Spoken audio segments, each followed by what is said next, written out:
This is a spaceship, a virtual spaceship, for travelling in time, fueled up and ready to go. Let's blast off on a journey to the Time Warp Tavern, a friendly pub with a difference. Join Russell and Lawrence there as they revisit their experiences of life as two young boys growing up in the 1960s.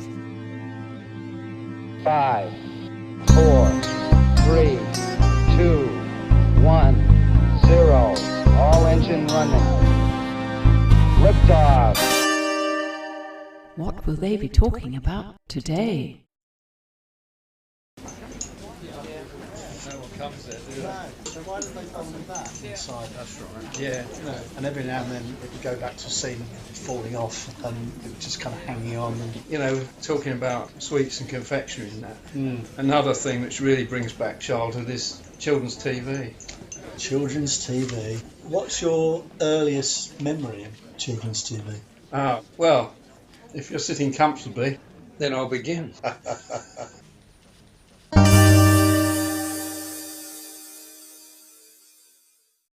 My earliest memory of children's programs is probably radio when I was very young.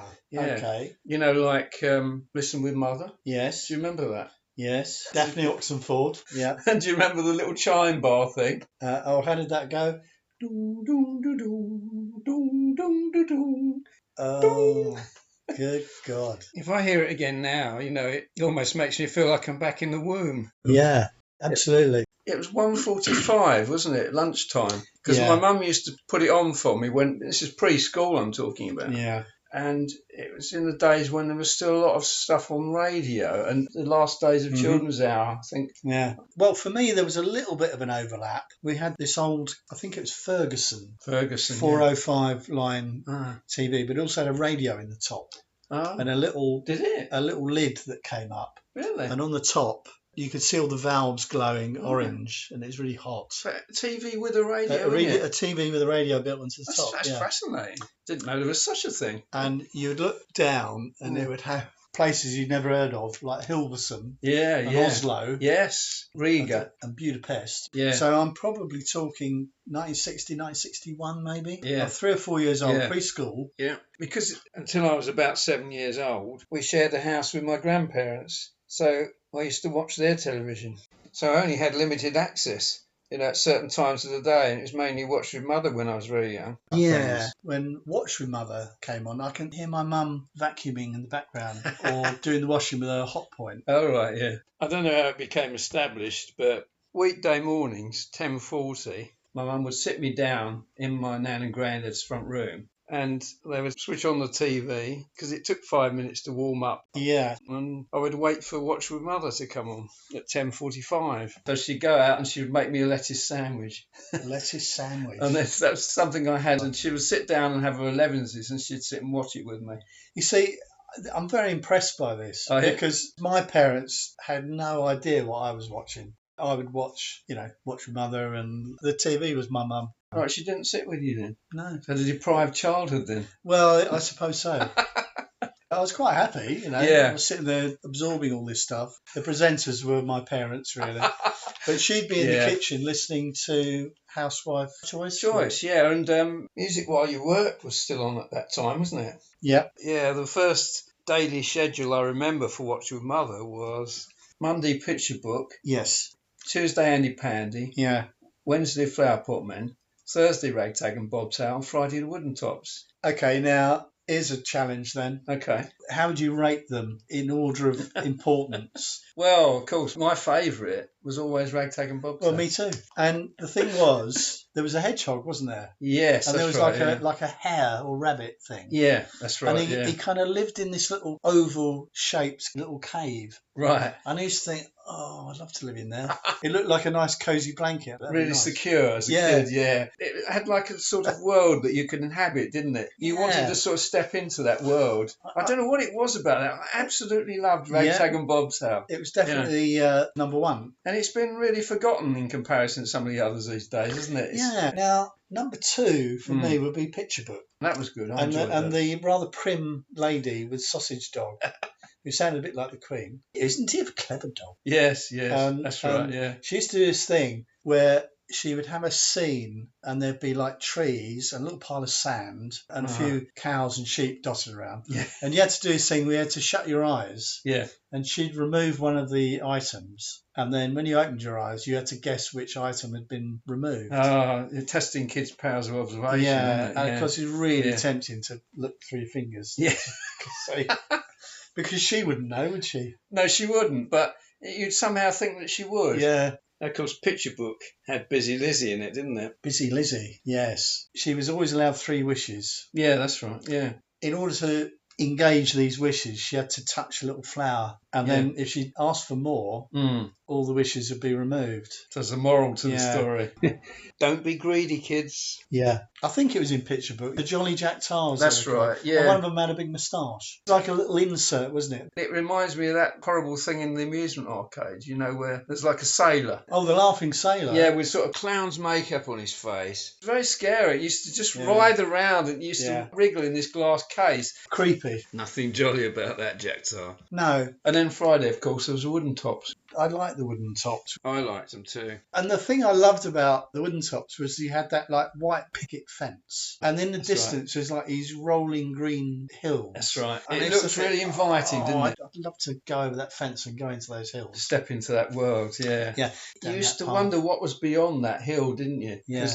I think if you can build a series where you can really paint a picture of a world that children want to step into, you've got success, haven't you? Well, the Thomas the Tank Engine books. Oh, yeah. The original ones are kind of quite glossy. Something going on in the foreground, but in the distance there'd be like a hill. Yeah. And there'd be like a tunnel coming out the hill with a train going across a bridge and into another tunnel. It's like attention to detail, isn't it? I want to know what's going on in that tunnel. It's a little background thing that's going on, isn't it? Yeah. Now, still with Watch with Mother, Andy Pandy. Yeah. Now, I didn't like Andy Pandy because he didn't say anything. I didn't quite know what he was supposed to be. He was like a strange sort of clown, wasn't he? You couldn't really relate to those characters, could you? Yeah. It was just surreal, really, wasn't it? It was surreal. And Teddy didn't talk. He just had like stumps for arms, didn't he? Yeah, he looked like a bit of a lad that would probably get chucked out by the security people at a football match. I preferred him to Andy Pandy because Andy Pandy was just creepy. But Luby Lou, flat, drippy character. She just sat there with her arms outstretched.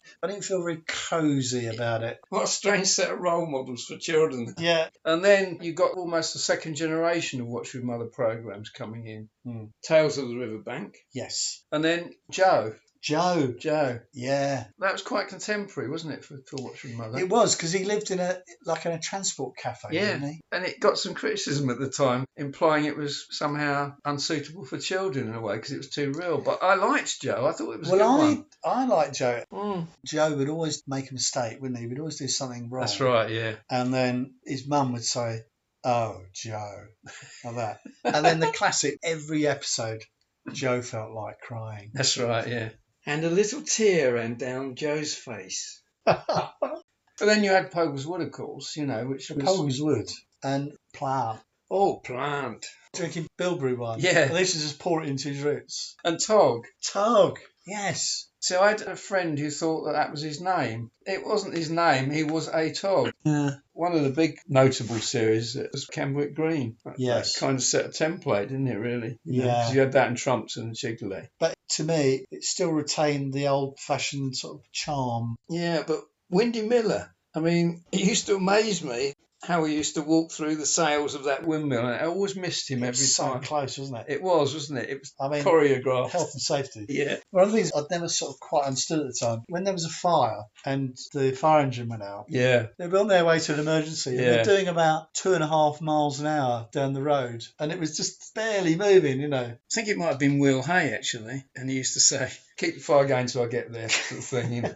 like slow-moving fire engines sort of thing, yeah. And then when they got to the fire, or actually it wouldn't be a fire, it'd be somebody's cat stuck in a tree. It would, wouldn't it? They'd have the whole force out. Yes. There was something really charming about that series, though, that even adults could kind of warm to, though. It still had that 50s feel about it, somehow. Actually, one we didn't mention was Flower Pot Men. Well, to me, I quite like Bill and Ben, but I mean, they spoke in this strange sounding language. Yeah. And they always seem to be having a good time and flopping about. And it's like if you're on Cardiff station at midnight on a Saturday, they're the sort of people you'd bump into. I can't say I've ever done that. Wow. They just lived at the bottom of the garden, didn't they? How strange. Yeah. But again, a It's bit like- like clowns in a circus, That's slightly right. scary. And what was the name of the flower in the middle? Weed. Weed. She could have been an Andy Pandy, couldn't she? Easily. I preferred the flower pot man. Well, I liked it when they disappeared through that doorway through the back and went into some other woodlands. It's a bit like the Lion, the Witch and the Wardrobe, Yeah, isn't it? it's like, oh. You never saw the gardener, did you? And I always You used to imagine he was like Percy Thrower. Yeah, he's a bit like God, wasn't he? You knew he was there, but you never saw him. And he never found out that they were there, whereas all he had to do was to look in those flower pots at the end of the garden and they would be sitting there. You don't remember the actual episodes, but what you do remember are the title sequences, Oh, because they were yes. always the same Yes, that's right. every yeah. time. They were very odd, though, because they were fun, the flower pot men, but they were a little bit creepy again, because if you saw their faces in close-up, they had these sort of expressions painted on their faces that a slightly ghostly look to them. It all goes back to clowns again, you see, you know. Clowns should be made illegal. When you were a kid, though, you know, used to be a lot of clowns on television, didn't there? Yeah, why? I don't know, because every bank holiday or Easter, Christmas or whatever, you know, it'd be Billy Smart's Circus or something like that. Yeah. I think my mum liked it, so we used to have it enforced on us, but it was, oh no. Yeah, and Chipperfields. Chipperfield, Bertram Mills, and it'd always be clowns in it, and they're the most unfunny thing in the world, clowns, aren't they? They're very scary, and then Yeah. they always come into the ring in this old car, Yeah. and bits would fall off it and smoke would pour Yeah. out of it. And what's funny about it? It's so predictable, isn't it? Yeah. It's moronic. It's not funny at all. It's not funny. And there was always one clown who had a slightly smarter costume and a white pointed hat. Ah, yes. And he was the one that would never get a custard pie in his face. The sort of Pierrot. Yeah. Yes, that's right. So the others yeah. would. He was the sinister one. He was the sinister one. He was like the number two. The sort of ordinary clowns that got the custard pie in the face. The ones with massive shoes on. Yeah, sort of mentally challenged to the clowns. I mean, why could anybody think that was funny, you know? It just scared the life out of me. Yeah.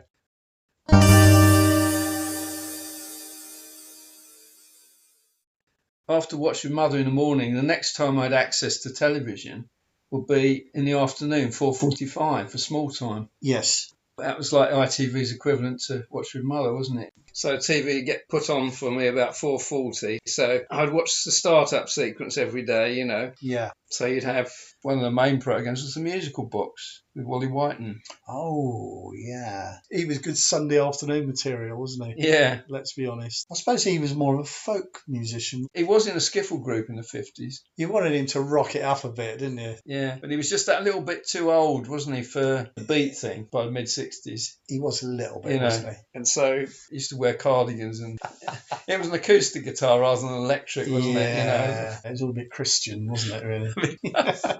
Ivor the Engine, of course. Yeah. No, which was one of my favourites. I wasn't so keen when it went to colour, funny enough. No. I preferred the original. Everyone seemed to have a lot of time on their hands in those days, didn't they? They did. Like the train didn't hurry anywhere, and No. we can pick someone up if they're going out shopping. Yeah. It unfolds at a nice slow pace, doesn't Yes. it? You know, Yes. it's rather good. And you can see the cotton wool coming out of the smoke. Yeah, and penguins, Oh, yeah. Twizzle. Twizzle, Torchy. Torchy. Torchy. Now that was a strange Torchy the one. battery boy. Yeah. Now, he was another scary-faced person, wasn't he? Well, I don't know what he was supposed to be. He looked like a coal miner that wore mascara.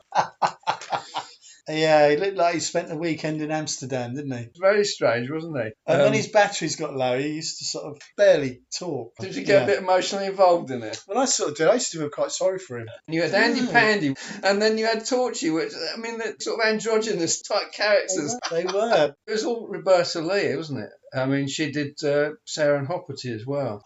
She was like the Minnie the Minx. Yeah. And of course, something that kids got in those days, as punishment, they would get hit, wouldn't they? Yeah, they get physically abused. Yeah, yes. their comeuppance, would be, Six of the best. six of the best, yeah. Yeah. But Hopperty was weird, wasn't he? He's very weird. But he was manic and sort of a bit psychotic or something, And he used to wasn't go diddly dum diddly dee, Yeah. diddly dum diddly dee. It's like he'd had a breakdown at some point. Yes. Do you remember the Three Scampies? Oof. Now then, quite a way back now, aren't we? That was where Basil Brush first appeared. Is that right? Yeah. And also, that was something I used to enjoy between the programmes. You used to get Pussycat Willem talking to Muriel Young, didn't you? Yeah. At first, when I was very young, it was just small time that I was allowed to watch in the afternoons. And then it kind of stretched to the next programme that was on at 5 o'clock. Okay. So you'd have 5 o'clock club. 5 o'clock club with Daisy the Cow, Muriel Young, Ollie and Fred. Ollie and Fred. you And there was remember- also another actor who, at some point in the mid-60s, did an advert for some product which stopped you from getting diarrhoea when you were in Spain. I think he had a black moustache. Do you remember the theme to 5 o'clock club? 5 o'clock club. Da-da-da-da-da-da. 5 o'clock. Yeah. I can see them all kind of dancing around to it. That's right. I remember the title sequence was a series of different clock faces, all showing 5 o'clock. A sort of fast cutting to the music. Oh, really? It was sort of like a successor to, there was a thing called Tuesday Rendezvous. Do you remember that? Don't think I do, actually. It's a magazine programme for children with a live audience, you know, Right.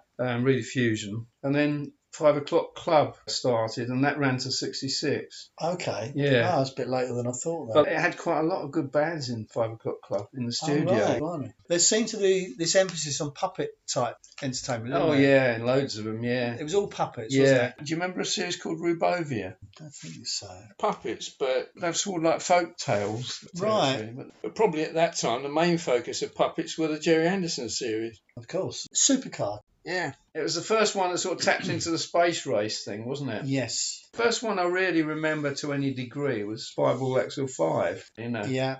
Before video recorders, you know, it was a toss-up between that and Pinky and Perky. It was a pop-in series, which was set in a coffee bar. So now I'm thinking about a frog playing saxophone. That's right. He was a sort of regular feature of it, actually, Yeah. yeah. Well, I used to feel Pinky and Perky were a bit creepy as Yeah, well. they were. But the other thing about the Pinky and Perkin thing, it was like their version of the song. Oh, yeah, yeah. Oh, that's a bit naff. They- You see, Yeah. for me, it would have been no contest because it would have been space. Well, everything was space in the 1960s, wasn't it? Space Patrol. Ah, Thursday, 5:25. Yeah, it was around about the time of the Gemini space program, Yeah. pre-Apollo stuff. Yeah. There'd be these strange creatures running around. Couldn't understand what they were saying, but they had that thing on their chest with a dial on it. Twist it around until it said Mars. Like a translator thing. Yeah, and then as it clicked onto Mars, suddenly they could understand what they were saying. That was a convenient little device, wasn't Brilliant. it? Yeah. Yeah, there was a woman, an American singer, who did the voiceover. Oh, Libby Morris. Libby Morris. Yes, Libby Morris, yes. Was it the Gavel Dicton bird? Yes, that's right, yeah. Slim. Yeah. Who we always used to think looked like a mod, like a Steve Marriott haircut. It was really at the height of the sort of mod thing, wasn't it? But once again, it was the title sequence you always remembered. That bit where they're Yeah. getting ready to take off. Yeah, just really kind of quite haunting, futuristic music. It did. I think probably, you know, the best puppet series was Thunderbirds, though, wasn't it? Well, I mean, they took things to a whole new level, didn't they? Well, I used to feel sorry for John Tracy, who's stuck up in the space station all the Yeah, time. but the idea that he could be simultaneously listening to every radio frequency Well, that's to right, pick yeah. up emergency calls. Just one person, yeah. Yeah. I liked the scenes when they were at Tracy Island and they were having like a sophisticated evening, you know. Oh, with Virgil playing piano Yeah, yeah. with a cigarette in the ashtray. Yeah, that's right, yeah. Of course, the other big series at that time. Lost in Space. Yeah. Now, I remember seeing the first episode of that when I was at the shop. Yes. So I'm guessing Early 66, something like that. early evening. Yeah, me too. 8 minutes past 6. Mm. And they used to put a lot of things on in that slot. They used to have Voice to the Bottom of the Sea there as well. Yes. And I remember it Yeah. being slightly scary. It didn't feel like a cosy, friendly. It was really good. I really enjoyed it, but it was like, oh, they really are lost in space. Bloody Yeah. hell. And you know, it's absolutely essential viewing on a Friday after school. I'd have to go rushing down in my slippers to the sweet shop on the corner, Right. buy a fries, chocolate cream, and a quarter of wine gums, and I'd come back and I'd consume those whilst watching. You'd sort of position yourself in front of the telly. Absolutely, I'd be sorted. It was the end of the week as well. That was more special, wasn't it? Yes, Yeah. yeah, coming up to the weekend, fantastic. When we got our first colour TV, Right, yeah. they installed it on a Friday, and I was at home ready to watch Lost in Space in colour. Fantastic. That was one of the first things you saw in colour then. Yeah, it was. And I still remember the episode. They were in a mock Hades. Oh, yes. And there was right. a character called Mr. Fitzhugh. Right, yes. And he was like the devil in a red costume. I remember the episode, yeah. And my brother hadn't come home from work yet. And I wanted Okay. to trick him. So before he came home, I turned the colour control right down so it was in black and white. Very clever. And my brother came in. He said, "Oh, we've got a new telly." I said, yeah, I got a new telly there, yeah. He sat down and started watching Lost in Space. And after about 2 minutes, I got up. I said, "I'm not sure this is adjusted quite correctly." And I turned the colour control up and it all came into colour. And his eyes kind of popped out of his head. Yeah. But what's interesting about American science fiction versus British was this idea that in the American programmes, the enemy or the enemy within, like Zachary Smith, yeah. Effectively, he was represented as like the red under the bed, wasn't he? He was like a communist. Yes, he was a communist. On the inside. I think it was very heavily implied that he was communist, and he was kind of subverting from the inside. Yes, that's right, yeah. Like to the Great American Dream. Yeah. Whereas over here, Doctor Who, we had the Daleks, who were much more like the Nazis. That's right. There's like a sort of a slightly different perception about who the enemy is. Yeah, I mean, especially in the very first few episodes of Lost in Space, I mean, Dr. Smith's quite a slippery, nasty character, isn't he? Yeah. He found himself on board that spaceship, didn't he, by accident. He was planning to sabotage it. And there's been many times when he was quite prepared to sacrifice the rest of the crew, for his own ends. Indeed. But later on, it really went too far down that humorous route. It did become a bit camp in the end. Again, it was a bit like a sitcom in space because you had all the family, didn't you? Yes, it was. John Robinson. He was absolutely dependable, wasn't he? Yeah, like bland, but he was like a rock, wasn't he? But the people they came across, they weren't like criminals, but aliens. But they were almost like Earth stereotypes, weren't they? They were like pantomime characters, weren't they? That's right. Like Zumdish, you mean? Yeah. He goes like a German Jewish New Yorker type, wasn't he? Yeah, you couldn't hate them. They weren't nasty. No, they weren't threatening at all, were they? Just kind of like pantomime eccentrics. But Smith always got them into scrapes, didn't he? It was always down to him that these things happened, Yeah. They could have just minded their own business and tried to get back to Earth if it wasn't for him. All those series, like Lost in Space, they never had a resolution. They always sort of just ended because they tried to get to Alpha Centauri, didn't they? Which was like the nearest inhabitable star to Earth. And they never got there in the end. The series just ended and they were just in limbo, basically, Well, it's a bit like Star Trek in a way, isn't it? Yeah. That never really... There's a lot of science fiction for children on in the 60s, though, wasn't there? My Favourite Martian. Do you remember that? Oh, yes, I do remember that. That's going back to earlier childhood, actually. Yeah. That was Saturday tea time, wasn't it? But again, it was a channel clash, that one, because I think you had Doctor Who and you had My Favourite Martian and you had Thank Your Lucky Stars, and they were all kind of on around about the same time. Yeah. You had to decide which channel you watched a lot of the time.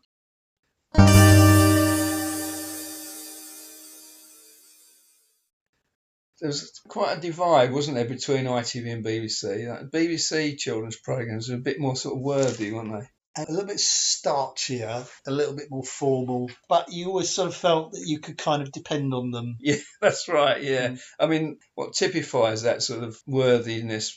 Tales from Europe. Oh, yes. What a weird kettle of fish that was. That was bizarre, wasn't it? Grotesque. I absolutely loved the tinderbox. Remember that? I do remember it, yeah. And, I mean, for a start, it was Eastern European, wasn't it? And it was sort of dubbed. It was like dreamlike, wasn't it? It was. And it was slightly scary. And there'd always be like dwarves under a bridge, kind of princesses. There was nothing you could relate to in it, though, was there? No, it was bizarre. Nightmarish. It was, yeah. They were like strange dreams you had as kids, the ones that you didn't want to remember, really. You'd start off a new serial or something, and the BBC would say, "Oh, now episode 1 of a film from Poland," or something. You watched a few minutes, and if you didn't like it, you think, well, I know what I'm going to be doing for the next 10 weeks is turning over the channel, But then you got something like Robinson Crusoe, which was a bit more user-friendly, wasn't it? Yes. Oh, I used to like that, actually.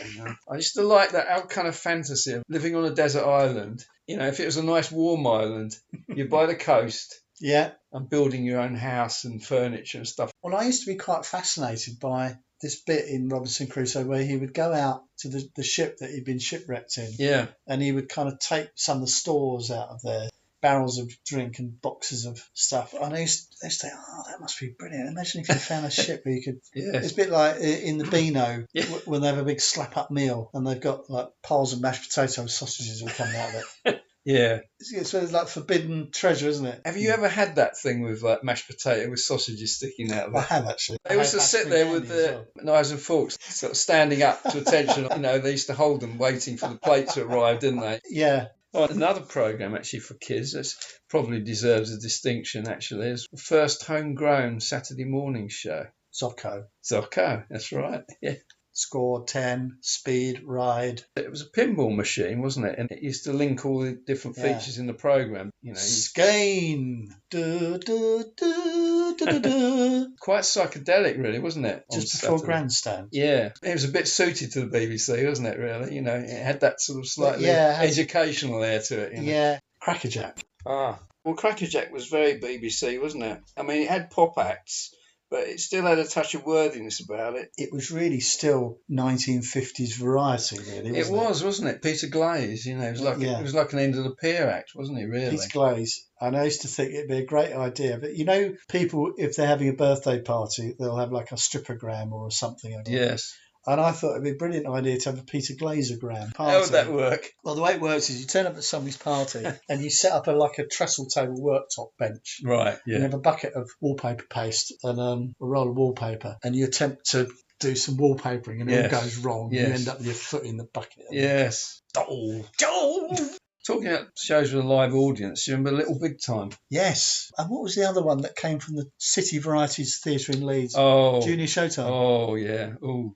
Bobby Bennett. Yes, and Glyn Poole. That's one show I can honestly say I'll be happy if I never saw again. That was older people's idea of what they wanted children to watch, wasn't it? Right. Old musical acts. It was a bit like the good old days, in a way. Yeah. But ironically now, sometimes they'll show the good old days on BBC 4. Yeah. Now, at the time, I just thought it was the most boring, dreary load of nonsense. It was classic Sunday afternoon entertainment to me. Yeah. But I watch it now, it's absolutely fantastic. Well, it's a time capsule, isn't it? Yeah. But you look at Junior Showtime, and it was like, what children want to watch song and dance routines and tap dancing and stuff like that? You know, variety shows. No. Kids trying to be old musical performers. Who wants that? Certainly not. You want action and gadgets and science and a bit space. Of rock and roll, maybe. Yeah. We were still struggling to get out the 1950s, really, weren't we? Yeah.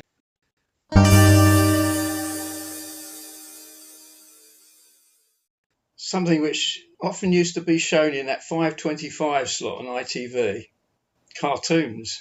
Well, because I used to rush home from school on those days when there was a cartoon. Earliest cartoon memories were things like Huckleberry Hound. Well, Yogi Bear was the first one I remember. Well, Yogi Bear and Pixie and Dixie. Pixie and Dixie. I don't know which one was which, but one of them had a red waistcoat, the other one had a bow tie. Yes. And I always used to think I'd like to be the one with the waistcoat because he looks quite cool. He looks a bit like Steve Marriott. Did he really? Yeah, he looks not quite cool. Sure how a mouse looks like Steve Marriott. But I remember there was the title sequence for Yogi Bear. Yes. Where he's standing somewhere and he's got a propeller thing on his head. That's right, yeah. Because he's hoping to take off. Yeah. But he's got a propeller the wrong way round or upside down, and it drills him into the ground. That's right. His whole reason for existence was to steal picnic baskets, wasn't it? In Jellystone Park. Jellystone, picnic baskets. Picnic. And he'd come up with all sorts of elaborate ways of fishing rod. That's right, He was always trying to thwart the ranger who's trying to stop him all the time, wasn't it? Mr. Ranger. Yeah. Yeah. I used to get really excited when I used to come home from school knowing that Yogi Bear was on, Yeah. And the other one was Friday afternoons, 5:25, end of the week for school. Quick Draw McGraw. Because that had Doggy Doggy and Doggy Daddy. Yeah. And Snooper and Blabber. Snooper and Blabber. Private detectives. Yes. The American stuff was so kind of sexy, wasn't it? It was so big entertainment. We didn't really do proper cartoons, did we here? No. I mean, you had Tintin, but that was French, wasn't it? Yes, French, that's right. And the other one, actually, is Australian, which I quite like, was Arthur. Do you remember that? Arthur. And the Square Knights of the Round Table. Oh, right, yeah. And later on, after Quick Draw McGraw, another one in that slot, 5:25, was Atamant.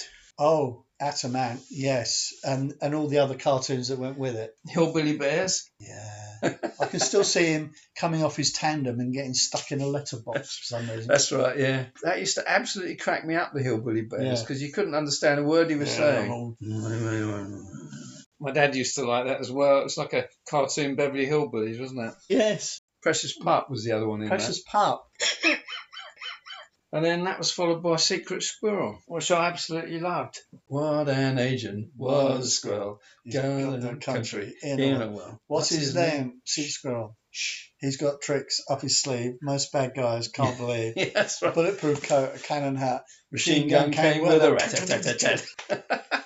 Secret Squirrel had Winston Witch and Squiddly Diddly. Squiddly Diddly, yeah. He climbs up the tower to Right. dive in the swimming pool. That's and right. he comes down, there's a shark, and he starts whirling his legs around. That's well remembered. I haven't seen it since the time. And then you used to get the theme at the end as well. Yeah. When I heard it the second time, it used to signal the end of children's television for the night. Yeah, You know, it was a little bit sad almost as a kid. The other big cartoon was the Flintstones. Well, the Flintstones. I mean, I remember very, very early on, Yeah. there was a slightly different title sequence where Yes. right at the end where Fred's been chucked out of the house by his pet dinosaur and he's banging on the door and the camera kind of pans back and you see all of the houses in the town. That's right. You See see that? the lights of Bedrock, don't Yeah. you? Sort of twinkling. You know, that was always pitched slightly older because I remember watching it at 6:08 on a weeknight. Yeah. It was like a sitcom, but it was a cartoon. Well, it was, wasn't it? You see, Wilma Flintstone reminded me of Next Door Neighbour's wife. Right. You know, like your next door neighbours would always be uncle and auntie, even though they weren't. Yeah. But she looks just like Wilma, and I didn't really like her that much. Yeah. But Betty, I used to think, Barney is such an idiot. I should be there, not you. It's the personality, wasn't it? She came across quite well, didn't she, She came Betty? across very sympathetically. Yeah. A bit like Lady Penelope Yeah. or Marina and Stingray. Oh, Marina, yeah. So I had a Hanna-Barbera annual, and it had like Huckleberry Hound and various other things. Yeah. It's such a shame. I don't think I've still got it. It would probably been reprints of Gold Key comics. What year would that have been roughly? 63 maybe. It's in Yogi Bear, I think one of the backup cartoons was Snagglepuss. You remember Snagglepuss? Yeah. Oh, another big one, of course. I call it by its proper name, not by what the BBC called it, Top Cat. Well, of course, there was a copyright issue, wasn't there? There was, over cat food. I can remember originally it was there, wasn't it? Originally it played all the way through. For a very short time, And then all of a sudden there was that jarring edit in there. Do you remember it originally? I do, yeah. Before it was actually chopped? Yeah. Because that edit has gone into my head. Yeah, So I can hear the edits coming now. Right. It doesn't feel right if I get the original version now. Because I used to go into school sometimes and some people would call it Top Cat and some would call it Boss Cat. Mm. I was thinking, oh, that's interesting. Yeah, And you just think, well, it's not right. It's wrong, isn't it? It's not right, wrong. Is it? The other thing I used to love about those cartoons was if you had a chase sequence. Yes. There'd be somebody chasing somebody down the street and you'd see fencing going past and a lamppost and that's right. post boxes. It'd be round on a loop, wouldn't it? And then you'd see the same thing, the same lamppost. It just keep going. And you get that sound, that. Yeah. The Flintstones always used to amuse me. They had equivalents to all the modern gadgets, didn't they? They had like a record player. Yeah. It was like a bird with this long beak, and they'd pull it down. And as it came down, the bird would talk to you. There was always a wisecracker, wasn't there? Again, you always had the idiot and the voice of reason. Yeah, that's right, yeah. Well, Barney was the voice of reason, wasn't he? And of course, the wives were always sort of intellectually way above their pathetic husbands. There was an implied sort of thing, wasn't there, that they knew about their husband's stupidity, but they used to just ride it out, didn't they? They just took it as, it's men, isn't it? Oh, Fred. Yeah, that's right. She had this kind of nagging tone to her voice, Wilma, didn't she? Yeah. Whereas Betty was so kind of nice and gentle, wasn't she? She would smooth things out. Yeah. She'd be like your favourite primary school teacher, wouldn't she? Foghorn Leghorn. Foghorn Leghorn, yeah. And then the Roadrunner, of course. You used to get them on TV a lot, didn't you, when we were growing up? Things like Sylvester and Tweety and Bugs Bunny, of course. I mean, they were all sort of wisecracking, weren't they? They were always like Jewish New York comedians. Yes, basically. that's right. And of course, Top Cat was based on Bilko, wasn't it? Yes. Oh, another favourite. Deputy Dog was a really good one. Yeah. Who dropped the curtain on my toe bone? I mean, Vincent Van Gogh wore a little beret, didn't he? Now that I think about it, yes, he did. I never got that as a kid. They put far more in for adults to appreciate, don't they, than children will get. Muskie. What happened? Yeah. See, I didn't know what that was because we don't have muskrats or gophers. We don't have those things. Deputy Dog always reminds me of the other Terry Toons one, Hector Heathcote. Do you remember that? I remember Hector Heathcote, and I remember an episode of that called Pig in a Poke. Oh, right. Where he's just going around and spends the whole episode trying to find out what Pig in a Poke is. Nobody seems to be able to tell him. Johnny Quest, do you remember that? I do remember that, yeah. And the one I associate with that same sort of time was Journey to the Centre of the Earth. Oh! What, the cartoon? Yeah, do you remember that? Arnie Sacknewson. Yes, right, yeah. Was here. Ah, yes. That's Never true. got to the centre of the earth, That's did they? true. They were kind of lost, weren't they? And you think, wouldn't you try and get back to the surface rather than go further into the earth? Yeah, You what know. are you doing? I mean, Arnie Sacknewson. Yeah. Another New York Jewish comedian, isn't it? It's Sounds got to be, like isn't it, it? doesn't it? Yeah. Or it could be a variety act on London Palladium Yeah, or something. telling mother-in-law jokes. That's right, yeah. Here on the Tonight Show, Arnie Sacknewson. Listen, he might be spinning plates on poles Ah. or making dogs out of blow-up balloons or something. Or eating razor blades. Yeah. Arnie Sacknewson, yeah. And Tintin was good as well, wasn't it? Tintin, yeah. I liked Tintin. He was quite earnest, wasn't he? It was Tintin? quite earnest, yeah. Yeah. Captain Haddock, though, he was the idiot. He was the Fred Flintstone. He was an Irishman as well, wasn't he? Yes. Oh, Jackson. Tintin, Yeah, now. that's right. My boy. Look, cartoons were an absolute staple of children's television, weren't they? Yeah.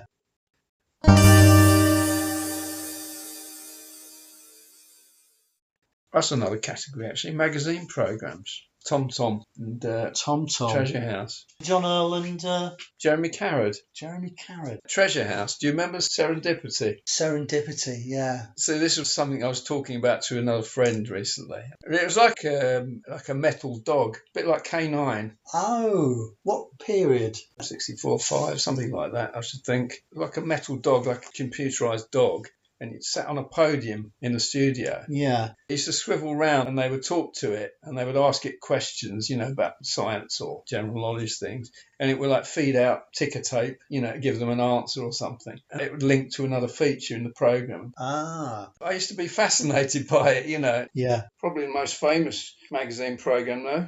Blue Peter. Yes, yes. I don't know if that competition thing between Magpie and Blue Peter was, I don't know if it's a media thing. People talk about it now, but at the time I wasn't so aware of it. Yeah, I mean, Yeah. I must admit I was more of a Blue Peter man myself. Even though Magpie was more rock and roll, wasn't it? It was more Yeah. trendy. Yeah, that's right. But yeah. I personally felt that they were trying a little bit too hard to be in with the kids, and Well, Blue Peter was more stiff, wasn't it? It was a bit formal, wasn't it? I mean, Yeah. Valerie Singleton was a bit like the Queen, wasn't she? Yes, she was a bit, yeah. Yeah. Because the original presenters I remember were her and Christopher Trace. And he was well-spoken, kind of proper, wasn't he? He was, yes, You know. an English teacher. Yeah. Quite- And then you got John Noakes coming in. He was a bit younger and he sort of reflected the 60s a little bit more, didn't he? Well, I can still Yeah. remember the first episode he appeared in. Oh, can you? It was Christopher Trace and Barry Singleton. And towards the end of the episode, there was a thing about fish and chips. And then at the end of it, they all said, all right, well, that's the end of today's episode. Okay, bye. And all three of them all waved. Right. Oh, that's interesting. Who's that bloke then? And he hadn't been introduced. Yeah. They gradually slip one in and another one out.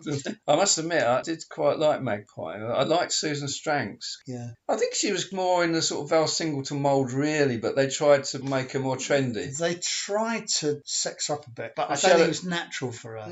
No, she was quite posh. Yeah. I remember the first team, with Tony Bastable, Pete Brady and Susan Stranks. Yeah, I remember that. And wasn't there an episode where the guy was teaching them how to dance to the title music? Oh, was there? Yeah. Was Sue Stranks dancing? Yeah. Was it sort of groovy, was it? Well, I think they wanted it to be. but- Yeah. It seemed to be a thing. They liked to have three people, didn't they? It was like, seemed to be the optimum number, didn't it? Yeah.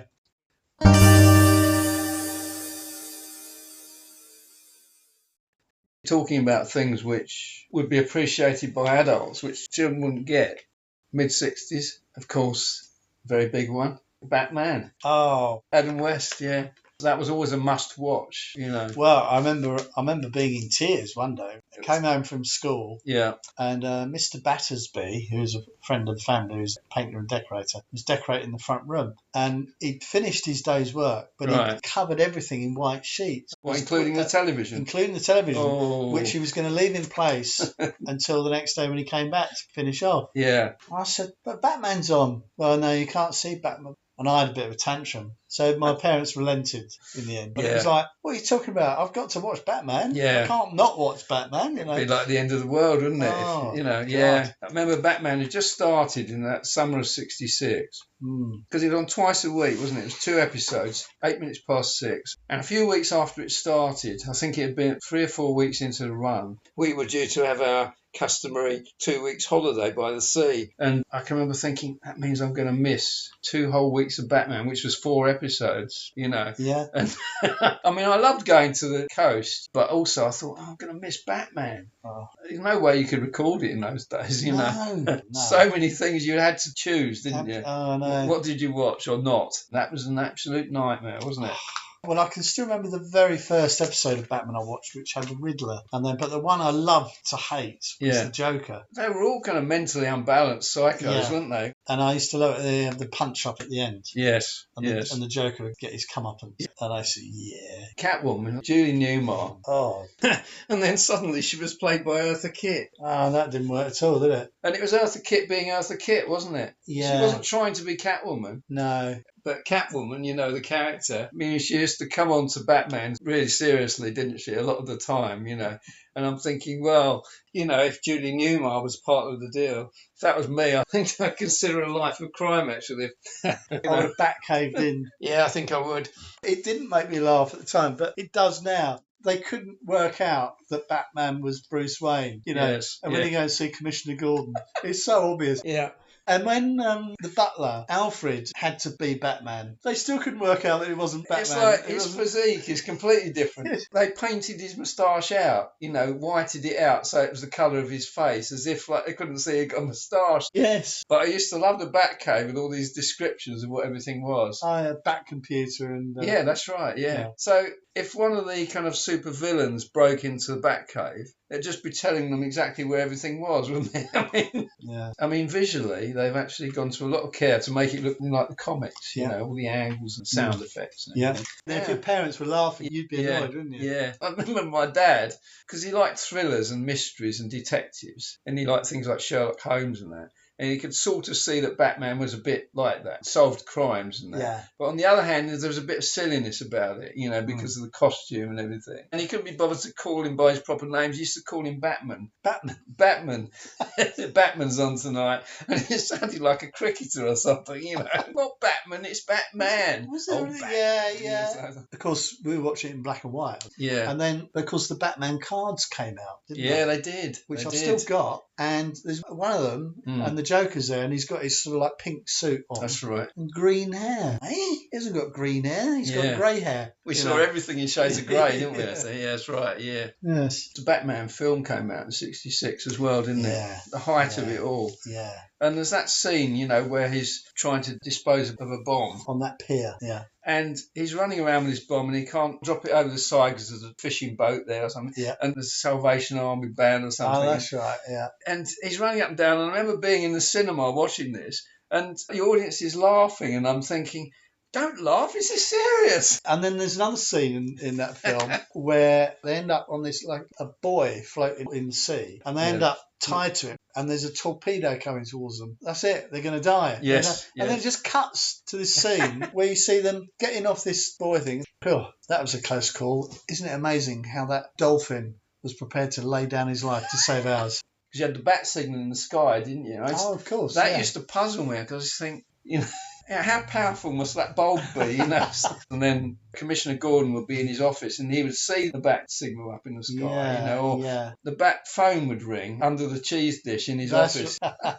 And then you had Chief O'Hara, it was like as thick as 2 planks, wasn't he, you know? Well, actually, they're both pretty thick, weren't they? Commissioner Gordon. He was so earnest, wasn't he? Really earnest. Chief O'Hara was sort of like... Had to be Irish as well. If you were a New York policeman, you had to be Irish. Officer Dibble. There you go. Yeah. It's another movie cliche. You're either like an Irish New Yorker, like a cop or something, or you're a wisecracking Jewish kind of like New Yorker, aren't you? That's the other one. Yeah.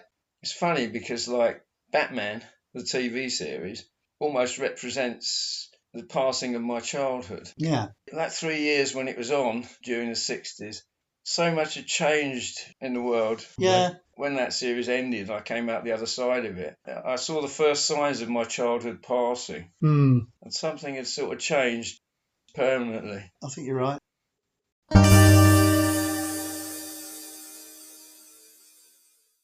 As you were starting to look towards your teens, something a bit more swinging, what would there be? Tyrant King. Oh, Tyrant King, yes, that's right. What was great about that was all the music they played on there. It was, wasn't it? Yeah, I mean, very up to the minute, wasn't it, that series? And it wasn't chart music either, was it? It was album bands, really, That's wasn't right. it? It was people like The Nice. Pink Floyd, there was Moody Blues. It gave it a real kind of up to the minute feel, didn't it? It really did, didn't it? Really felt like Swinging London, didn't it, that Yeah. series, you know?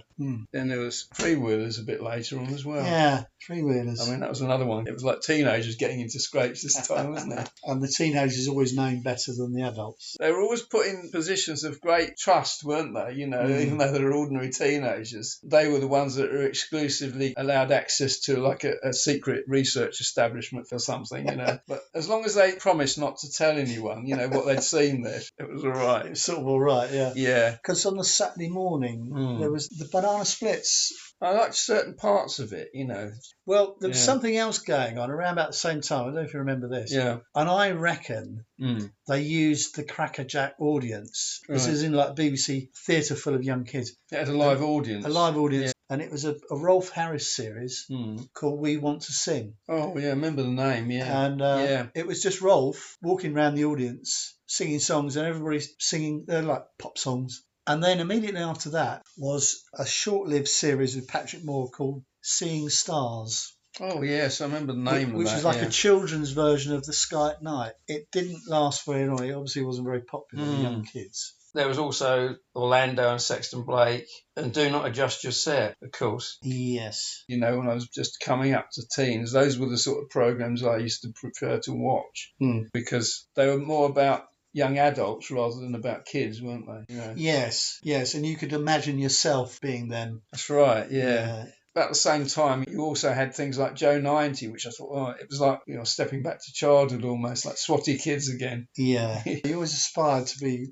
a bit more grown up than you were. Well, I think when I got to that age, I was preferring to watch adult programs more. I mean, I like things like The Avengers and Callan, you know, those kind of things. Budgie. Budgie, yeah. There was a series which I really loved when I was about 12, and I still can't remember the name of it, but it was like a young lad about my age. Yeah. Who, at the beginning of each programme, you'd see him writing in his diary about some adventure he was having. Oh. And then it would go into the story. And it was a bit like sort of Enid Blyton type scrapes. Oh, type okay. Yeah. And then at the end of the episode, you'd see him finishing off writing in his diary. And I can still remember the theme music, which was played on a harmonica. Not Venture Weekly, was it? That sounds like that, like a junior newspaper. It might well have been. That had a theme with a harmonica. And also, at about 5 to 6 or 10 to 6, was George Best's football tips. Oh, right, okay. And it's just a 5-minute sequence of Georgie Best with young kids showing him how he keeps the ball up. Yeah, I think I remember scores. That. The two big ones for me, though, as I got a bit older, were Time Slip and Ace of Wands, you know. Oh, Time Slip, yeah.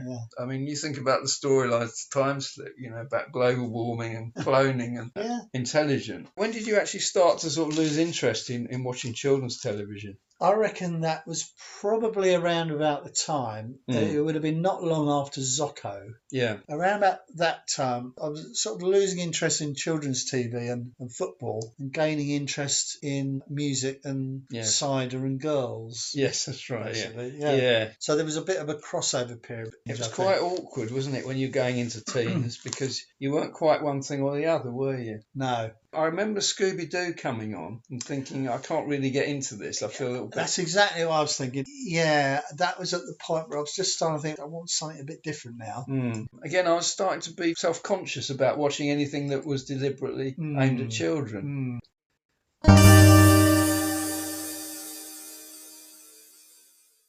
1972 was a period when I became a big Rod Stewart fan that year. Right. and I tried to do my hair like him. Yeah, he's trying to become an adult. I mean, I had friends who seemed to go to it like a duck to water. Yeah. But for me, it was quite a painful changeover. Yeah. I started college in the autumn of 72. So I sort of cut off watching children's programmes at a stroke at that point. It was quite dramatic because I was never home in time to watch much of it anymore. Yeah. I think the only thing I actually followed through with into adult life was that little 5:45 slot on BBC One before the early evening news. You know, when you had the Magic Roundabout and the Adventures of Parsley and things like that. And also Hector's House. Hector's House, that's right, yeah. Yeah, very surreal. It reminds me of another series, actually. H.R. Puff and Stuff. Ah, I've got a recording which is from, I think it's BBC Radio 6. Oh, right, yeah. Where they talk about psychedelic kids programs. Yeah. And they include that one. Oh, right, yeah. And they said, you think of the title, H.R. Puff and Stuff. You know. It never occurred to me at the time. No, it never occurred to me. In the 70s, it was almost like the programme makers had caught up with the swinging 60s. Yeah. So you got more psychedelic, more self-consciously crazy. Yeah, series. which for me didn't work because I like the old-fashioned, staid kind of entertainment. Well, when we had the swinging 60s, in the 60s, we weren't getting that on television for children. We were getting the 50s. We were still getting presenters with quiffs. Yeah, cardigans. They were like 10 years behind, really, weren't they? And when they did catch up, it was all a bit like trying a bit too hard to be modern. Yeah, but the last kids' programme I seem to remember watching and liking, really, is Wait Till Your Father Gets Home, which was quite good. Yes. And Barbara. That was quite different for them, wasn't it? Yeah. Again, it was like a soap opera, Until your father gets. That's right, yeah. And he had this neighbour, it was like a sort of neighbourhood watch type. So look out for commies again. Yeah, basically. But he still does Richard Nixon. And there we must leave them. Time to go home now. Why not pop in again soon to revisit some more old memories? At the Time Warp Tavern. Last orders, please.